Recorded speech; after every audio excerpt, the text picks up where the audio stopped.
thanks for coming, really, and thanks for doing this. We would like to increase the buzz factor on QDMIR, Mir, and Lomiri, and how it's all plumbed together. So this is the context of this session, and I think so. I mean, we have a few people here that probably know a little bit, but really start at the beginning. I think this is the most feasible and a fertile approach for everyone. Um, yeah, and and if you can imagine that, I'd be happy actually if we realize after an hour, okay, heads are smoking, but we have just touched half of it. Then let's take a break and maybe do a second session if that works for you. That could possibly work. Yeah. Great. Okay. So I might start sharing the screen because I have. I'm So going Eric, to have. please mute. You are now muted. Um, yeah. So I guess hi. I'm Chris Hulse Rogers. I work on Mir and have worked on Mir for some time now. I'm primarily the I am kind of the primary graphics guy, so this is going to be focused so at least initially this is going to be focused on how the graphical half of Qt Mir and Mir interaction happens, because that is some of the most difficult gnarly code that we have here, and is also the bit that kind of works the worst. So is the bit that requires it's probably it's the bit that I am both most familiar with and the bit that is probably most helpful for other people to have a bit of an introduction to. And so I might start with, where have we gone? Oh yeah.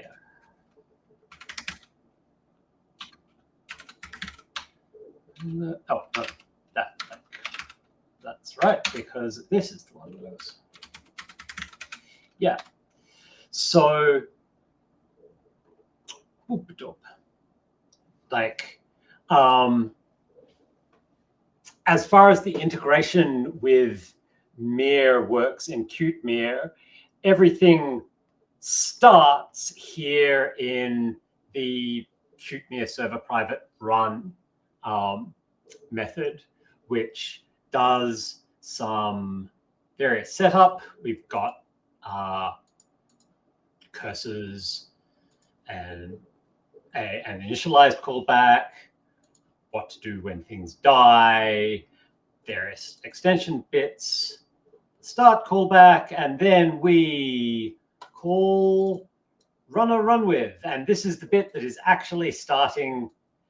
This is the bit which is transferring control into Mir. This is bringing up all of Mir's logic and entering the main loop. Cool. And the way Mir works here is like the way this function works is you pass in all of the optional things that you want to do. So we want to enable X11 support. Here are a bunch of Lomiri bits which need hooking in at server initialization time. So this is like, this one is just the bit that does Lomiri's session authorization. Here's some OpenGL, like this is a bit that needs to go backwards and forth on OpenGL. Here are just a bunch of the hooks that Lomiri sticks in, some Wayland extensions set up. Here is the core of, here is all of window management. This is the window management policy, which is where Mir calls into QtMir for laying out windows and what to do with all of that. We've got the init callback, and then the bit close to my heart, we have Mir oil set compositor, which is a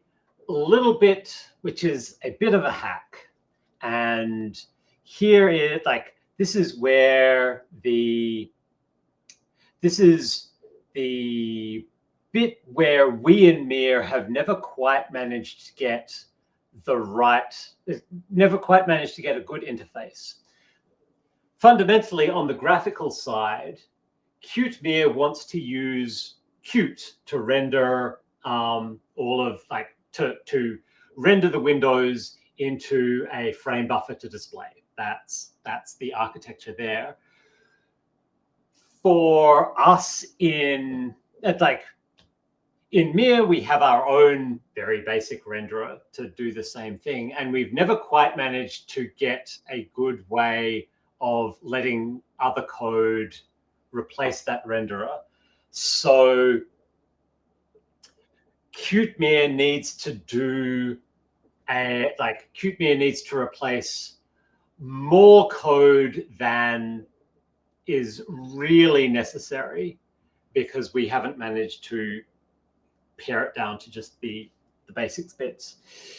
Here, QtMir is replacing everything below what we call in Mir the compositor. This is the bit which takes the state of the windows and results in it going to the display. So this means that for QtMir, you need to care a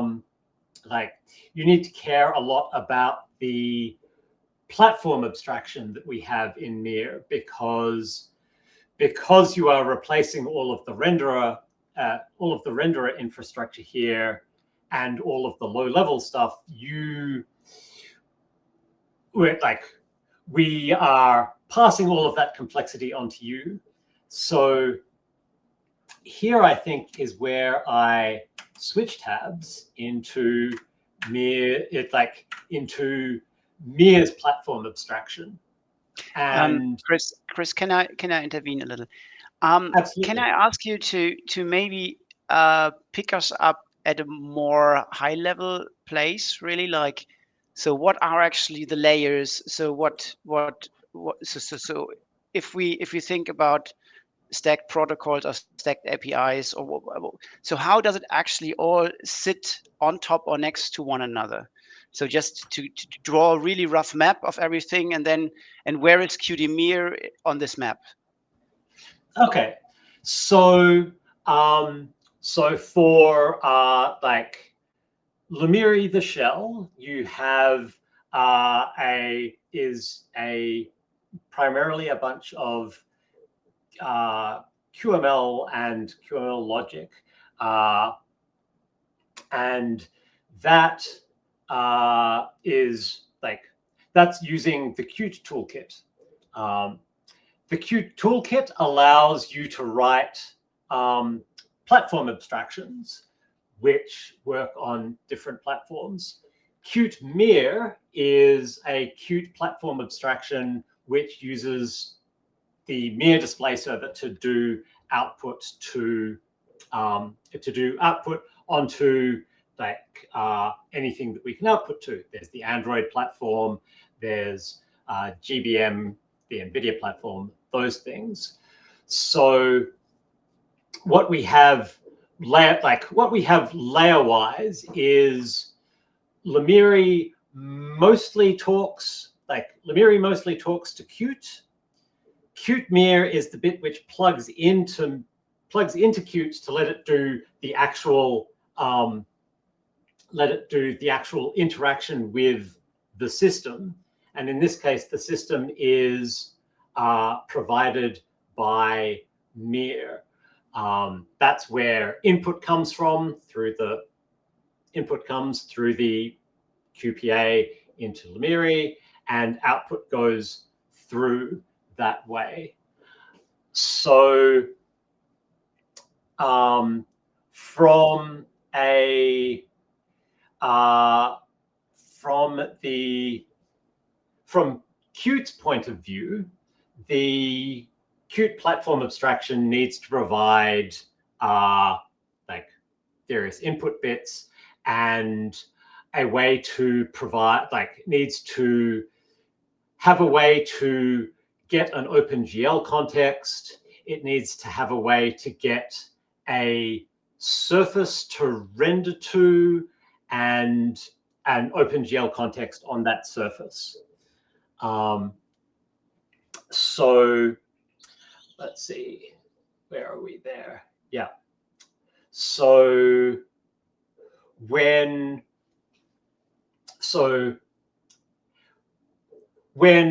compositing a frame of Lomiri, Lomiri sets up the Qt's renderer, or rather, the QML and all of the Qt objects are in Qt's scene graph, which Qt scene graph, which the Qt renderer will use to generate, will render to a surface.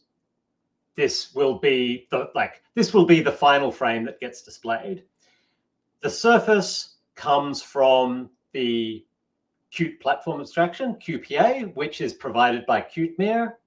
And in turn, that surface is a Mir object which Qtmere has created and will then get sent through to the Mir, sent through the Mir platform abstraction to the display at the end.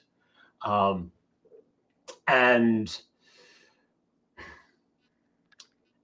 yes, and in an ideal world, there would be a bit in Mir where you can take out our renderer bit and slot in, where Qtmere can take out our renderer bit and slot in Qt's renderer bit, leaving basically everything else the same for Mir to deal with.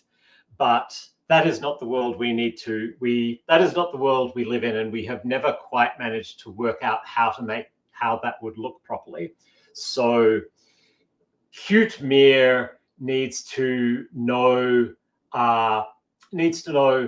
more than is needs to know too much about Mir's platform abstraction in order to use it to thing. Is that a reasonable? Does that seem like a reasonable opening overview? How are people going? Yeah, I think so. So where does the Qt QPA platform Wayland come in here when we have Qt for Mir 2? So the Qt platform Wayland is used by clients. Qtmere in the Qtmere in the new world of Mir 2.0 is used only by the shell. All of the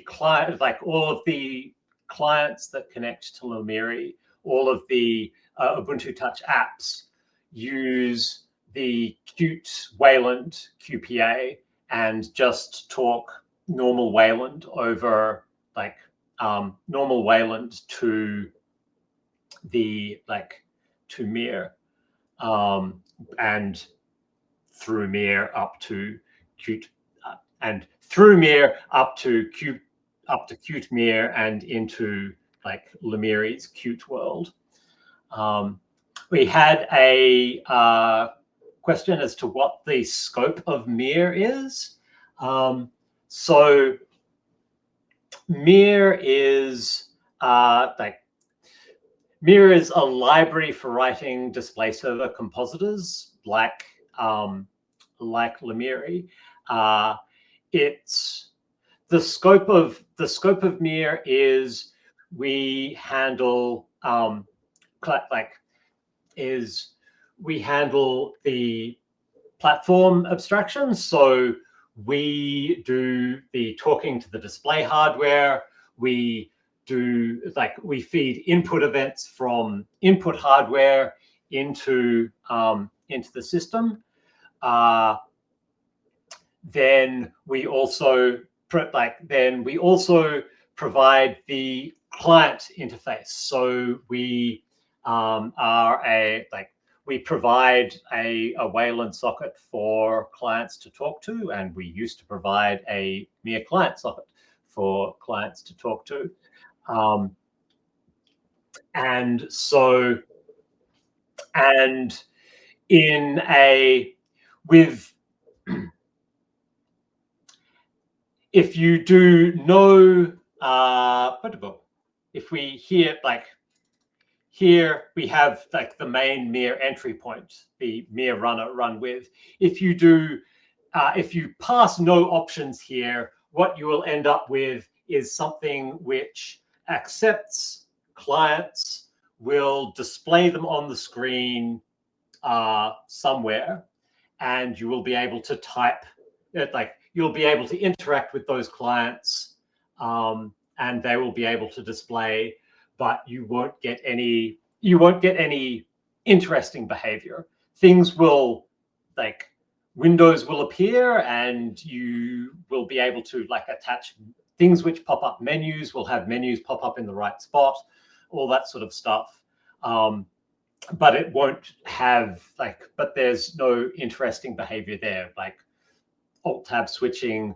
There's no snapping to things. All of the interesting window management stuff is supplied by should be supplied by the shell. In this case, the shell is Lomiri via Qt-Mir, and that's what this wrapped window management policy is here. That is all of whenever Mir needs to make a window management decision, where something goes, how big something should be, that sort of thing, it calls into this window management policy, which calls into Qt-Mir, which then calls into all of the window management. All of the window management decisions then happen in I think they end up going all the way up to Lomiri and the QML layer, and then come back down out here. Yes. So that's and that's the scope of Mir. So as I said, let's do this bit. As I said, I'm mostly familiar with the graphics part, so I will talking primarily about the graphics bit of the Qt-Mir QPA. What Qt needs out of the QPA is a way to allocate an OpenGL context, just to share with all of the rendering, and it needs a way to get an OpenGL context on a surface of some kind. And I'm just going to turn on my light because it's starting to get dark. Ooh. Now,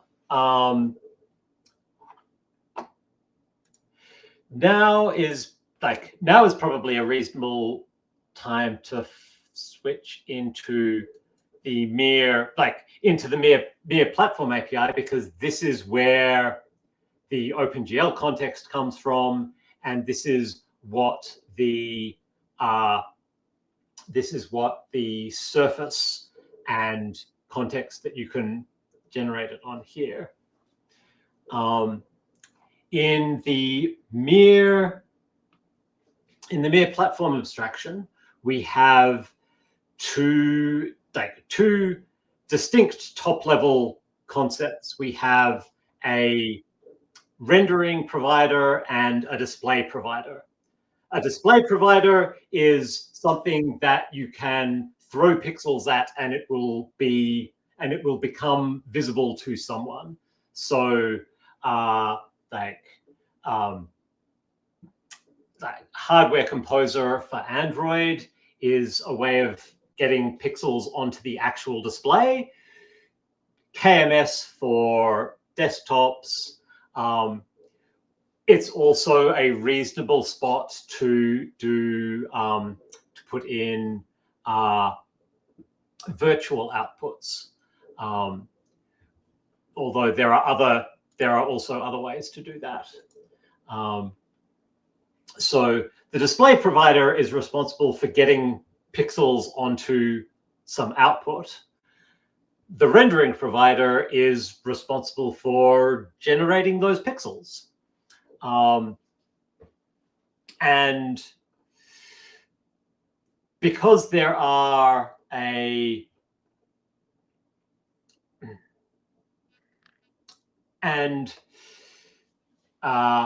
because graphics is annoyingly complex, there are you need to tie these two things together.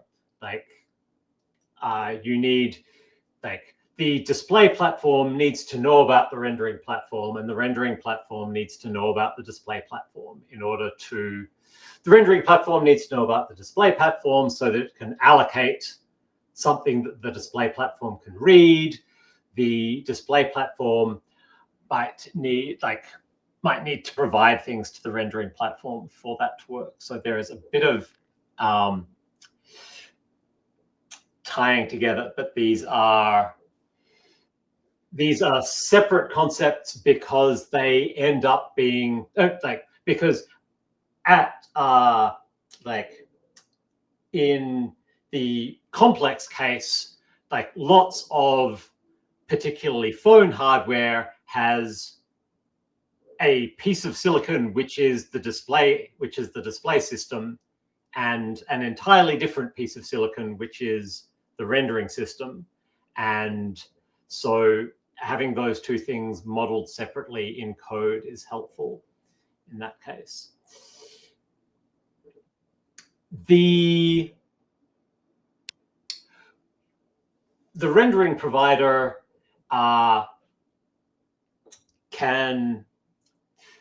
there are a number of different ways that you can do rendering. And as such, the rendering provider interface itself doesn't do a lot of, doesn't provide, the rendering provider base doesn't provide specific rendering access, except the most generic stuff. There is some there's some frame buffer provider here. There's the frame buffer provider is an optimization which you can largely ignore if you for a first pass, but the rest of it is just about working out which particular rendering provider we have will work best for the system. That is something that is shared for all rendering, all rendering types. But then the interface that Qtmere, the interface that most of Qtmere cares about is GL. And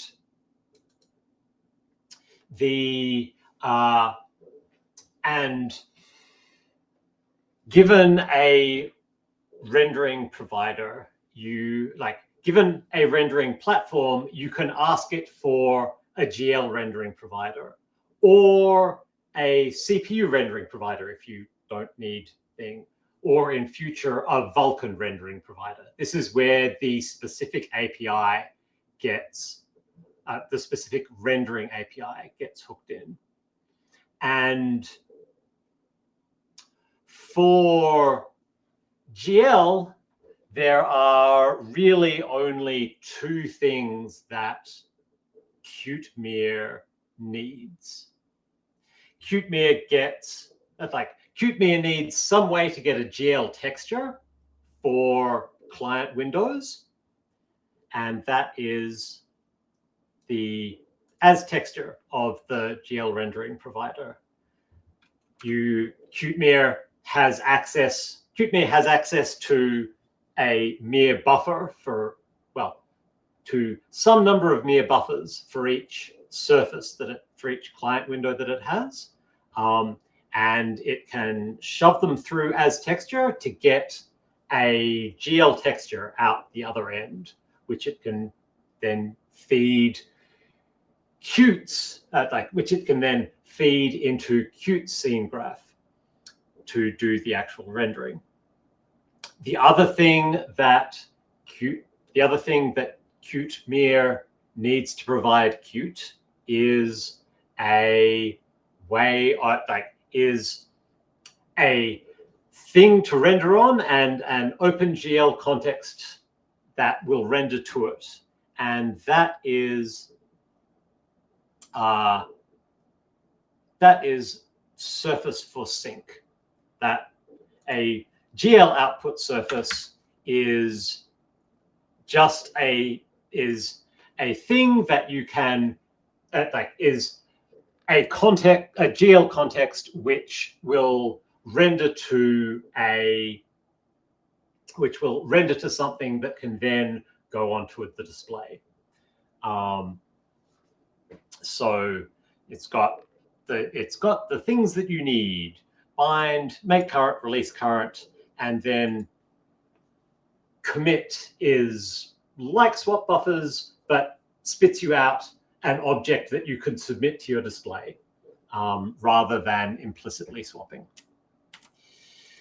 And then the sync is a display sync, which is the representation of some output, like either this monitor, phone screen, that sort of thing.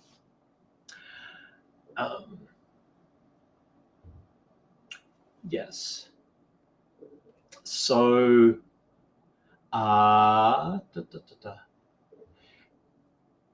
any questions there, I guess?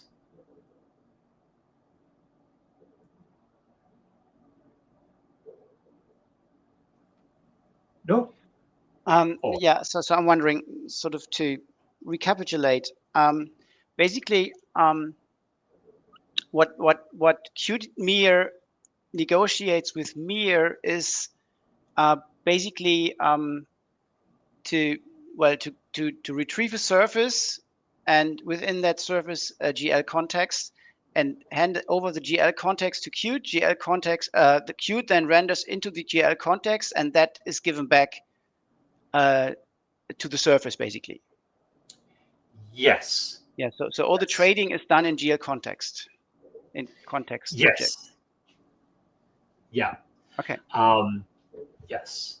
And then at the end there is sadly a little bit of faffing that needs to be done in QtMeer to actually get the result of that onto the display, which is the continual Mir problem of not quite knowing how to do this nicely. But what we can, yes. So let's, with that brief overview of the Mir side API, we can pop back into QtMeer, and here is what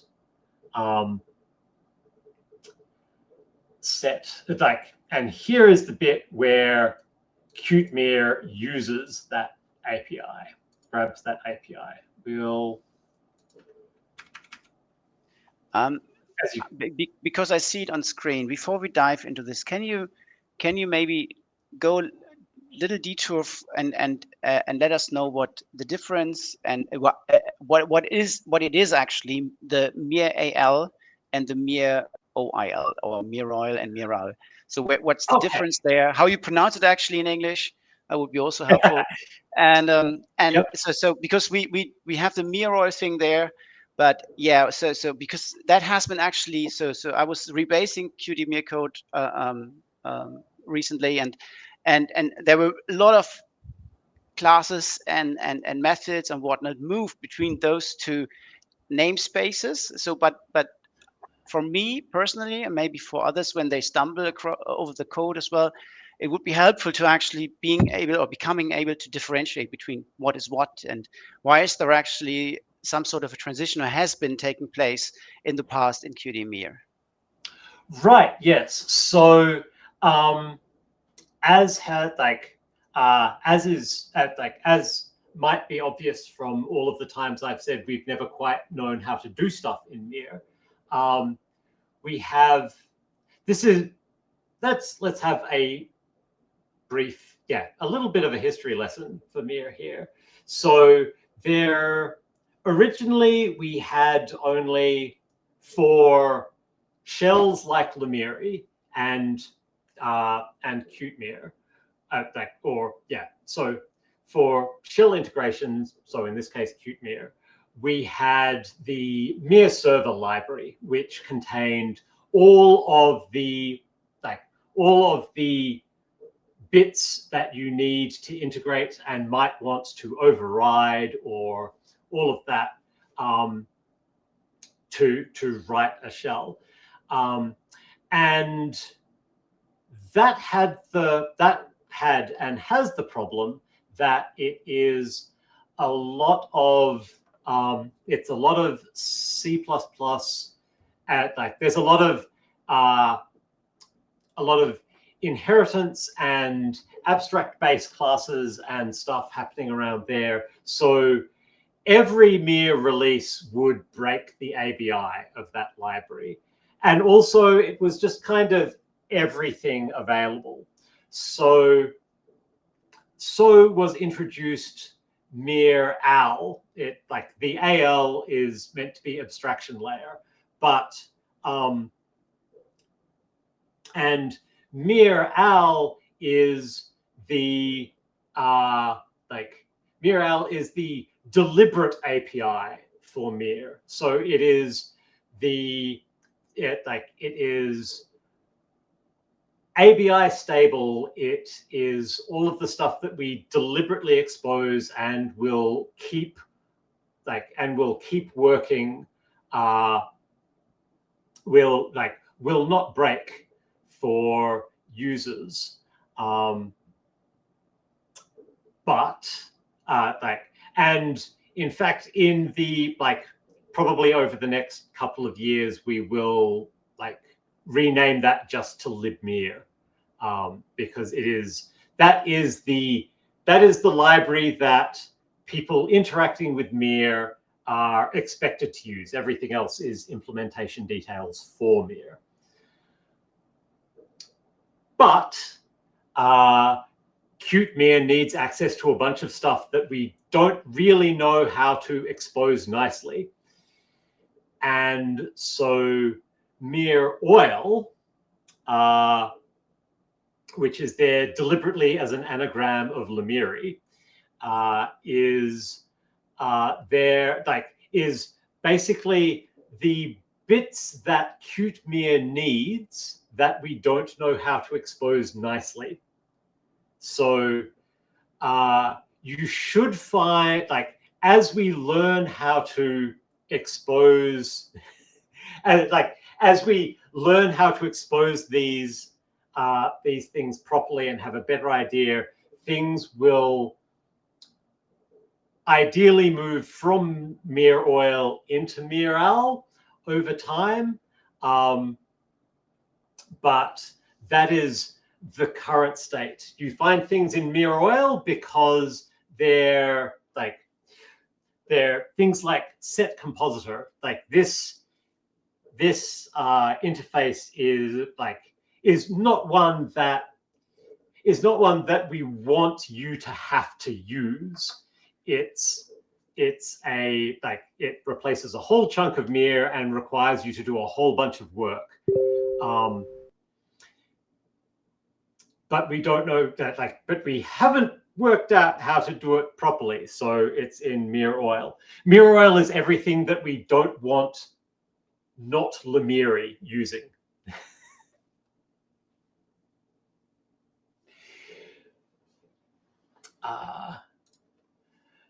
And yeah, and I guess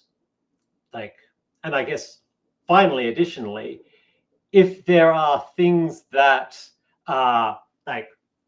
ideally mir oil will be a decreasing, things will move out of mir oil and it won't get any bigger. But if you find if you find something that you need from mir that is not exposed in mir-al, then it can possibly be added to mir oil. Mir oil is all of the bits that you need that we don't like.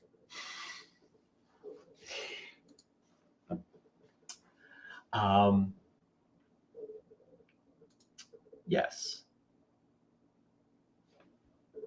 So another follow-up historical question. So I think at some point mir oil was implemented within Qt-mir, but it sort of step by step has been moved over into mir upstream code, right? Yes, I think that is the case. And that has been because that has been when the things, when we have limited access to the thing that Qt-mir was doing. So when things move into mir oil in mir, they have access to mir internals that we then don't have to publish elsewhere, which is why things can move from mir oil in Qt-mir into mir, because once they're in mir, we can then take them away from everyone else. So that's why that transition has happened over time. And yeah, and there can be more if they need to be. And if we see something to move from mir oil to mir-al, it means it has become a public API. Yes. Okay, that's also helpful. Okay. Yes, and yeah, and now that we have a couple of other compositors using mir, like Alan's Miraway and Matt's Miracle, particularly Matt's Miracle because he wants to do interesting graphical stuff, there is some hope that we will work out how to move some more of this into mir-al, and it can be public API that Qt-mir doesn't need to fiddle around with internals so much. But that is still a long-term prospect.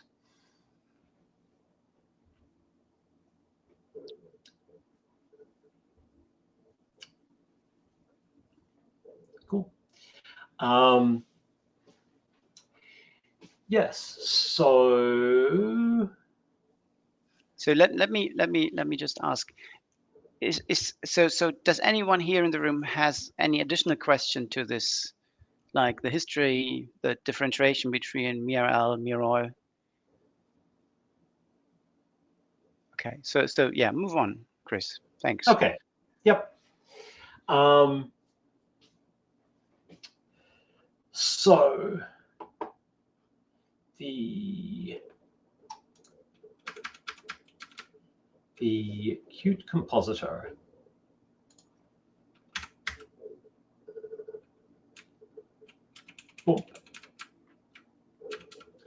is just calling start. Actually, no. Let's do. So the annoying integration bit now is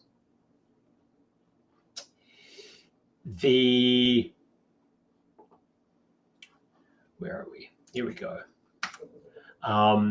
We get on Mir startup.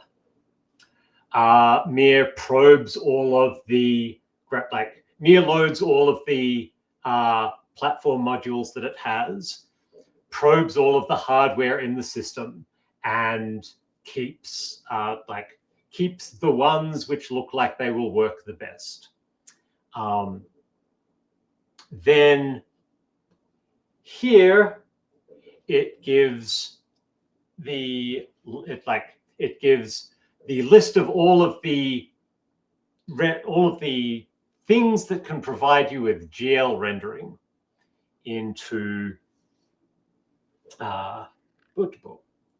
in here.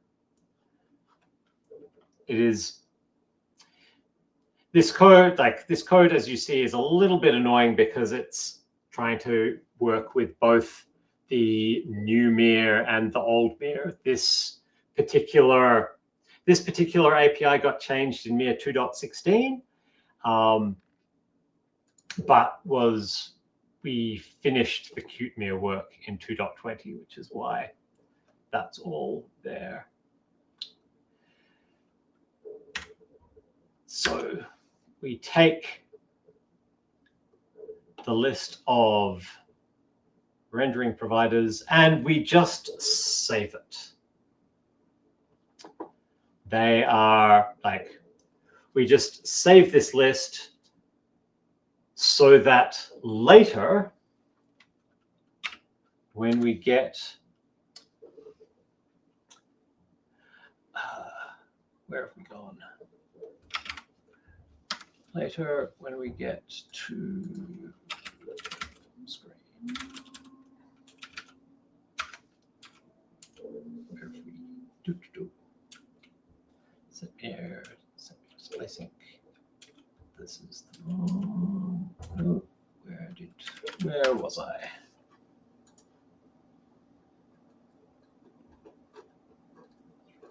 Update. Here we go.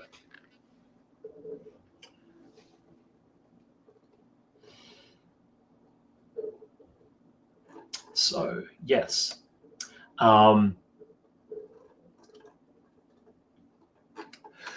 we store the list, we store all of the rendering providers, store all of the platforms that can provide us with GL rendering, and then later in initialization and at other times on hot plug and stuff, you get the Qt Mir screen model, which is Qt's understanding of where all of the displays are. We go through all of the display sinks, the things which have the things that we can dump pixels on in this case, however many displays you have, and we need to do the work of working out which of the GL rendering providers we have will work well for each display, because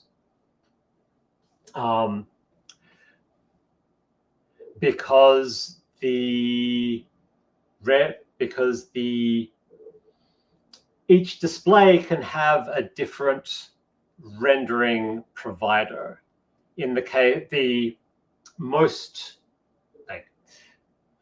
obvious case is for something like a hybrid laptop where you have two different GPUs and plugged into different things. So you have an integrated GPU which drives the laptop panel, and then you have a discrete GPU which drives the external output. This is a surprisingly common surprisingly common setup, or it was.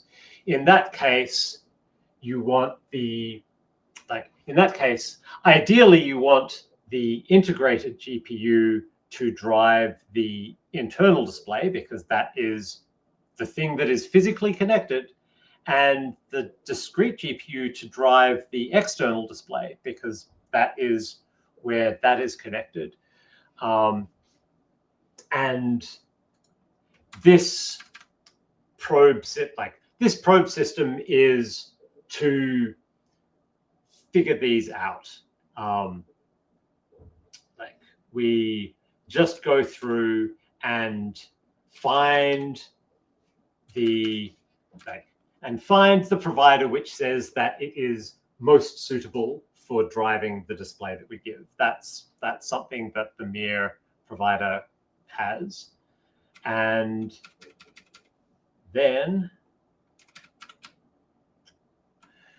we pass that through to the rest of QtMir. So we've set that up, and this screen then, the Qt's idea of that screen then has then gets an output surface. So here is where we get hooked into the how does Qt render. The Qt Mir platform screen gets itself a Mir output surface, and that is how, and then the Qt platform screen abstraction has the same sort of things as the Mir's GL output surface. It has make this surface current,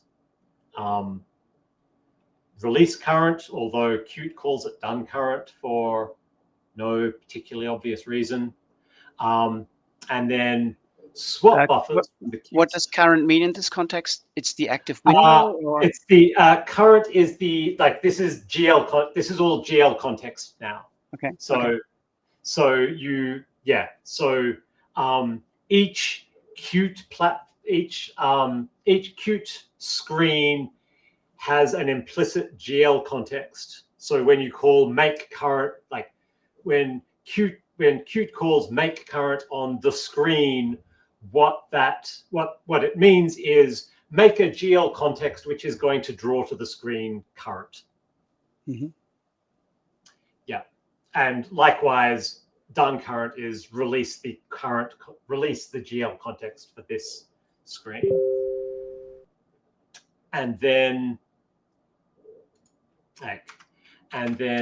finally, swap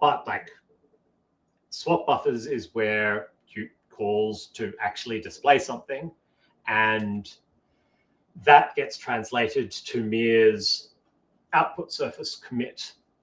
And then this is the simplest possible thing to do with that. Just take the Mir output surface commit returns an object that you can pass to the display to get that, to get shown on the display, set next image. There are fancier things that there are fancier things to do here with overlays and stuff. Would not be this, but this is just the simplest thing to do. You composite all into a single image, pass that thing straight to the display, and this says the next time you call post on, the next time you tell the display to update, which is just down here, it will put that on the screen and wait. So this is a blocking call here. And here is the, this fix me is here for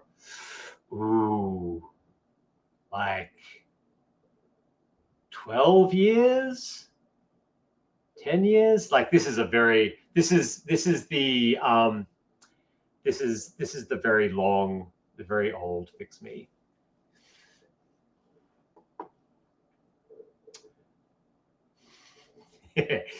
Yes, so this so Ethercast, there are, broadly speaking, two ways of doing virtual desktop or things. One is you could write a mere display platform which implemented the sync part of this, which was an Ethercast sync, and it would take the output surface and then do all of the Ethercast bits. The other thing, that is one thing that is one way that you could implement an Ethercast virtual desktop. The other way is that Mir also has a screen copy infrastructure, which is somewhat of a duplicate. And now that I say it, the reason why, and which is somewhat of a duplicate and uses only Mir's compositor. So for Qt Mir, for Lomiri to have Ethercast, you would absolutely want to do it this way. Yes, you would want to write a display platform that you'd want to write a display platform that is implemented by spitting Ethercast stuff out over the other end, rather than being backed by a physical hardware display. That's the only way that you could do Ethercast while keeping the Qt rendering. The other way that we have in Mir is the screen copy infrastructure, but that only works with Mir's renderer, which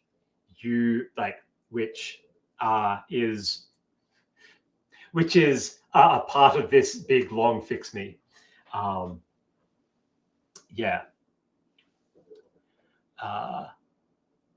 Yes. For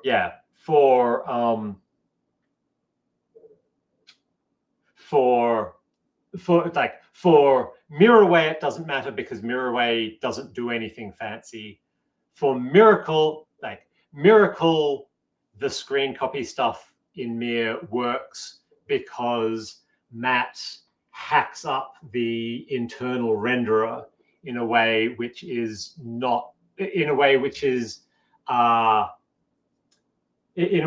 breaks all the time and is not very flexible. Is not flexible enough to get Qt to do the rendering, and that is the only reason that works for them. It would need to be a display platform for Ethercast.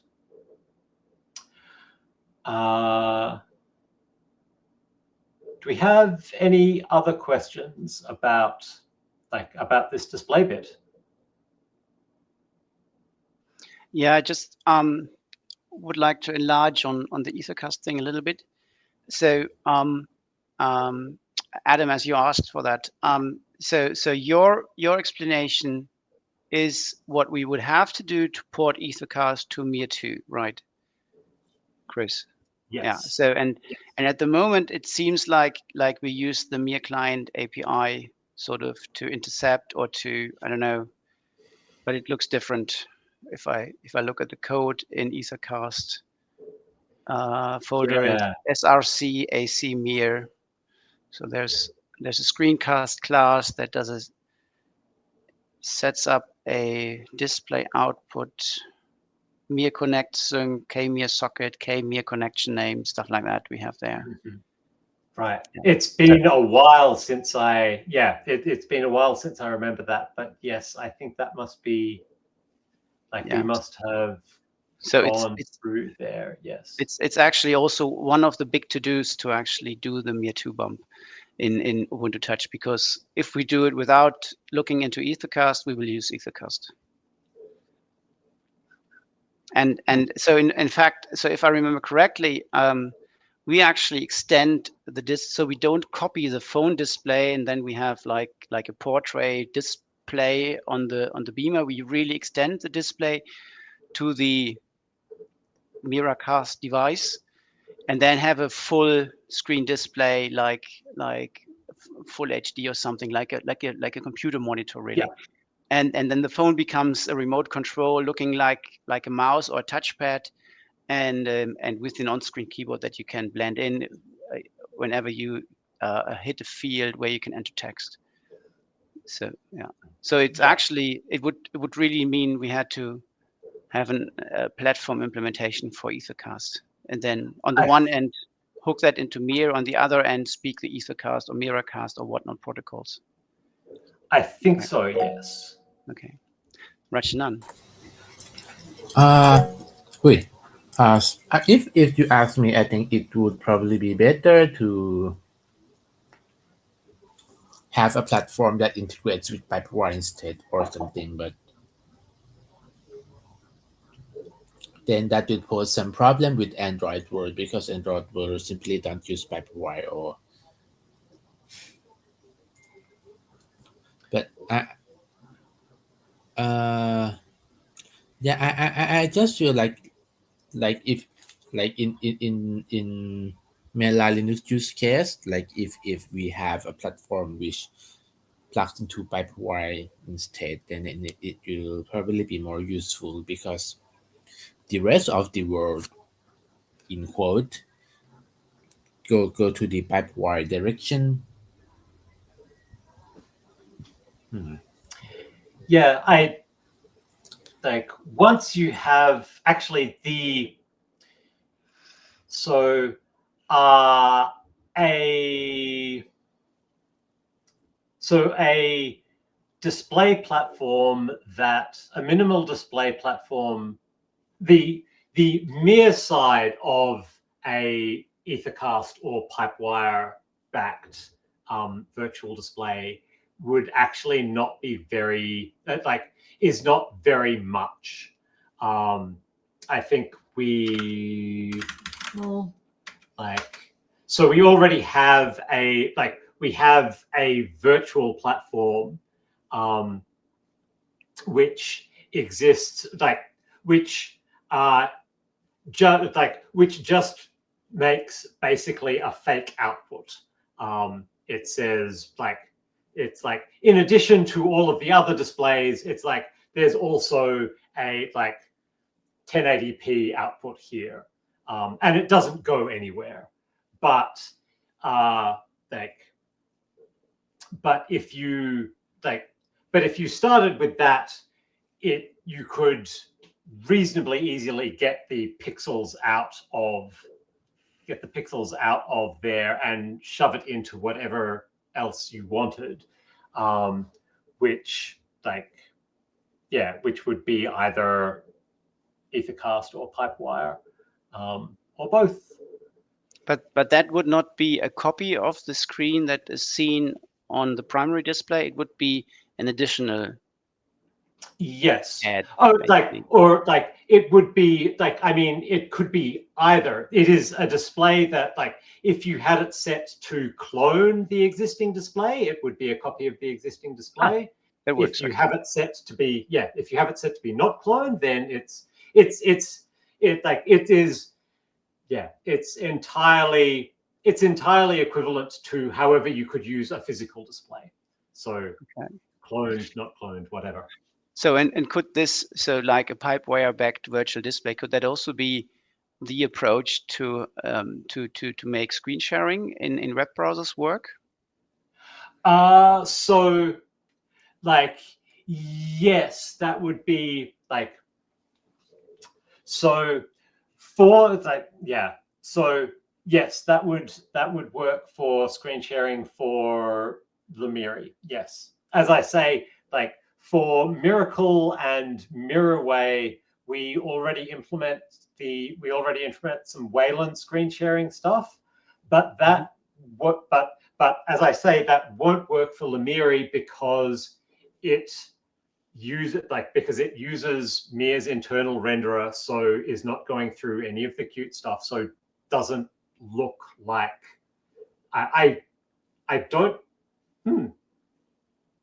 It would be interesting to see what came out of that in under a Lomiri session. But it is definitely not going to look correct. Whereas the output method will look as correct as a normal output, as like a physical output, because it's going through the same path. Yeah. Yeah, this is definitely something that we have to think about. And so so for Lomiri in general, we plan to support XDG desktop portals in the near future. And this is just one of the portals that we actually have to look at. Yes. Okay. So I wonder if we so let me just take a look at the time. So this has been an hour now, and I wonder if we so because the chat is really exploding right now, shall we actually do some Q&A for the next like 25 minutes, and then possibly call it a day and schedule a follow-up meeting in say 2 weeks time? Would that work for you, for everyone? Because it's getting late over there in Australia, and I see we have questions and discussion going on already. Yeah, that would work for me. Yes. Yeah. Okay. So, yeah. So Capsia, please ask your question that you're writing here. How much Wayland does Mir support? So you can see Mir supports lots of Wayland. You can see in wayland.app,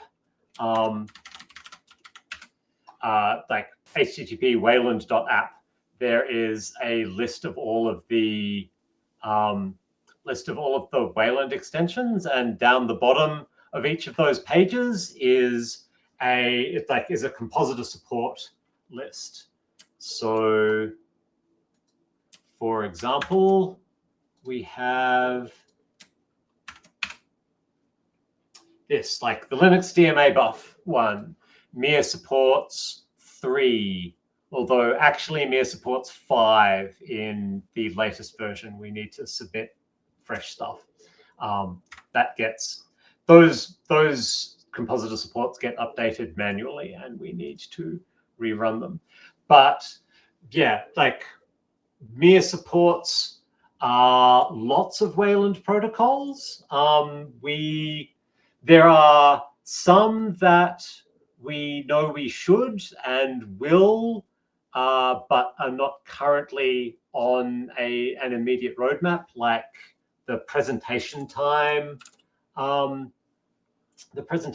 protocol. Like there are various FIFO and transactional stuff. Like there are lots of Wayland protocols. We intend to support almost all of them. Some of them are weird and we don't like, and we don't intend to support them. But most of those on Wayland.app are going to be either things that we already support or we plan to support. The image capture source and image copy capture are some of the screen sharing ones, which as I say won't work for Lomiri, but are currently, we have a couple of PRs in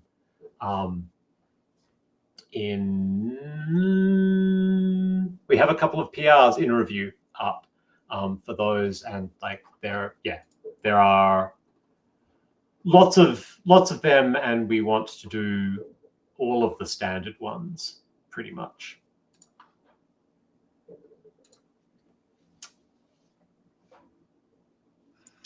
Anyone else?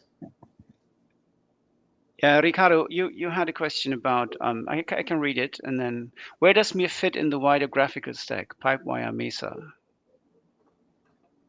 I sorry, I totally missed that one. So Mir is both above and below Mesa, and Pipewire is kind of to the side. So Mir uses Mesa for like GL rendering. That's how it supplies QtMir with a GL context. Or, well, at least on the on some platforms, that's how it supplies QtMir with a GL context. On the Android platform, it uses whatever it uses the Android GL. But Mesa is also below Mir because client application, all of the applications that want to do drawing with GL or Vulkan or whatever need to connect to, need to submit that rendering to Mir in order for it to get on the screen. That's where the client buffers that QtMir sends into Qt's compositor come from.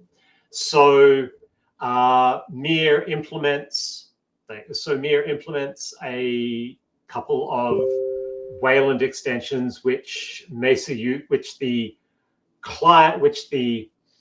Wayland client implementation of Mesa uses to do buffer transfer between clients and the display server, which in this case is Mir. And then on Mesa using systems, that then also goes into Mesa and then back up and then out to KMS to get displayed on the screen. Pipewire is largely off to the side of this whole thing because that is concerned with camera, so that's largely concerned with camera stuff and audio piping, and and neither of those things are mediated by Mir. So we don't. The only interaction we might have with Pipewire is is if we wanted to provide a virtual camera, which is what screen sharing is. If we wanted to pipe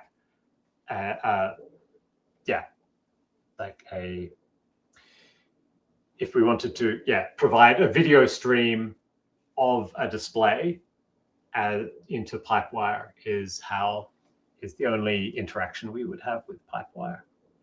Yeah. So and is that so? We had that. I would like to repeat that and clarify on that.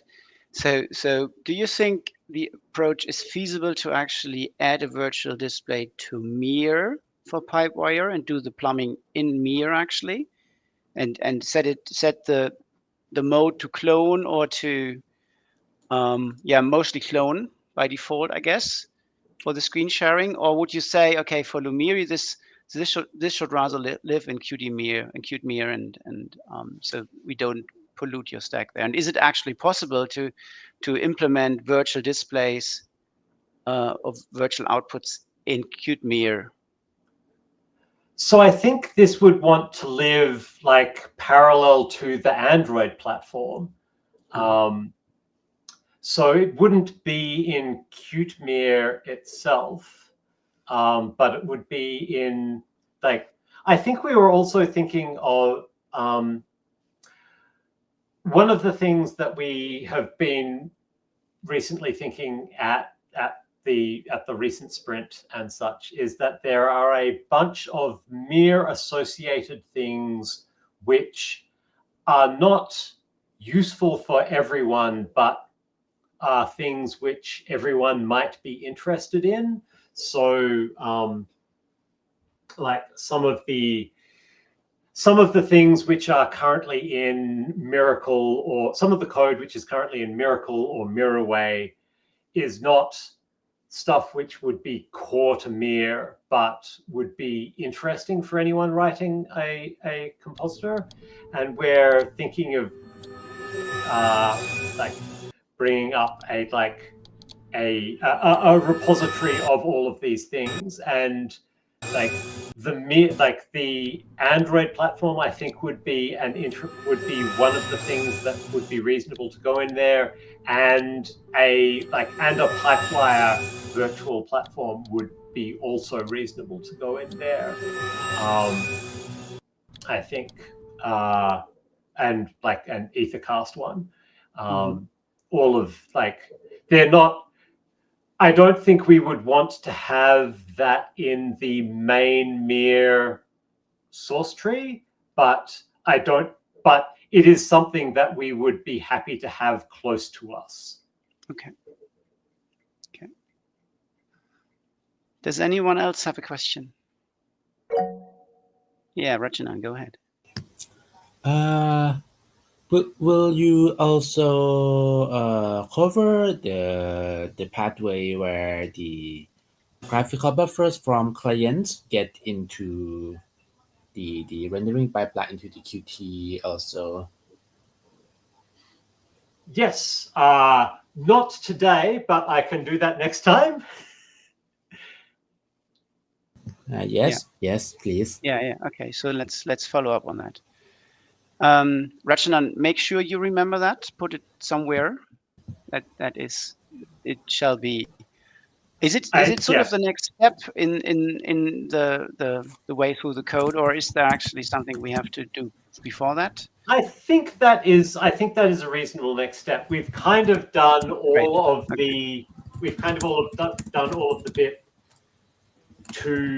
from Qt rendering stuff to the output, and now we need to and now folding back into where Qt gets its textures from is a reasonable. Yeah, how to plug Qt Mirror into Qt, right? So I have one last question. It's a pragmatic question. For debugging a current issue that we have in Lomiri with Mir 2.20, and that wasn't present while we still were with Mir 2.14.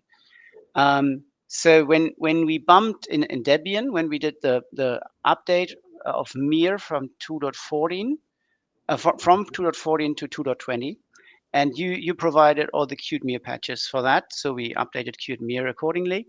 There was one regression or one new behavior introduced, which is quite annoying for desktop Mir use or desktop Lumiri users.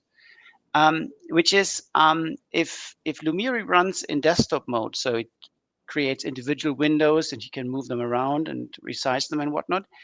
The initial placement, and also sometimes, if you had already used the application, sometimes so the placement of the window is really arbitrary, and the initial placement is always in a way that the top bar is off screen.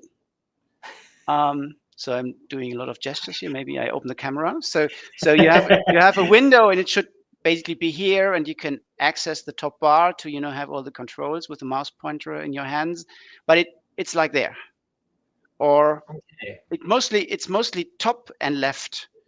So it really started happening or started occurring when we did the Mir 2.20 bump and the respective Qt Mir. So it's nothing we have to debug or dive in now, but if you have an idea that comes up where that actually could be, that would be really awesome. So that's likely to be. So that's probably not going to be a result of my patches, I think, because mine was only on the rendering side. That sounds like something in the window management is being weird, and there is a window management trace environment variable that you can set that will get Mir to dump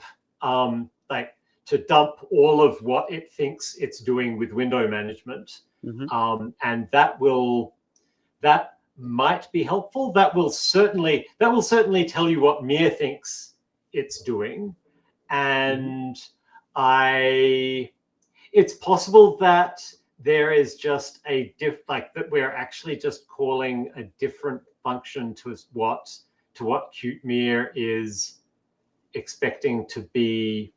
Yeah, I don't know that what is the window management trace? Yes. What is the Mir trace exception? No. Mir window management trace. Oh, this is actually just the, where is the bit which this is showing, like, it dumps all of the pointer events, all of the rectangles, all of the bit. Where is the bit where it turns it on or off? I just want to find where's the environment variable. Is it actually just window management trace? Yeah, sorry, window management trace will log trace messages.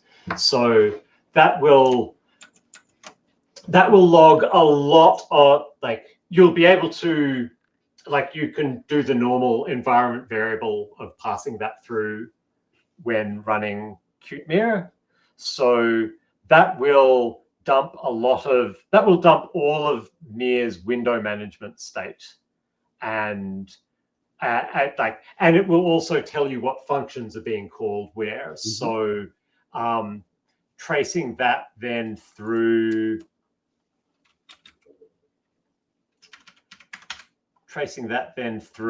the CuteMir wrapped window management policy is going to be it's going to be calling some of this code, and something in there is going to be not quite right. Yeah. Request handed drop. No, I don't think. Yeah, that would be my debugging. That would be my debugging thing. Okay, good. Thank you for that. Yeah. So I'd say let's call it a day, a session, and so I just checked my calendar. No, I didn't actually. I wanted to. I have it open, and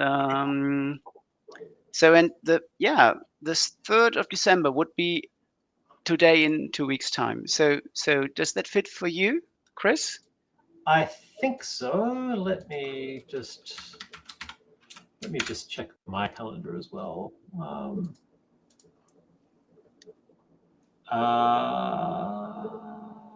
Yes, I think I might be.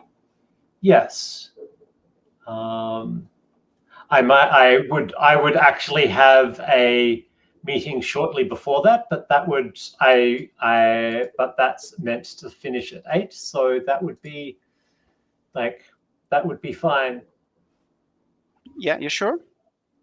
Yep, that would be fine. Okay, so this is really awesome that you're doing this, and the topic is really hard to grasp, and the entry, like the hurdle to overcome to actually enter this realm of graphical rendering in Mir and CuteMir and Lomiri is a big step. So the learning curve is pretty steep, I think, for differently for all of us, but I guess for me it is, at least, and I'm really happy to sort of get this insight, not by reading through code or reading API docs, but really having someone sort of talk about it. So it makes a big difference, and also I think for people who will watch the video in retrospect, like later on, and as part of this course material, yeah, so this is a real asset to actually have. Thanks for that.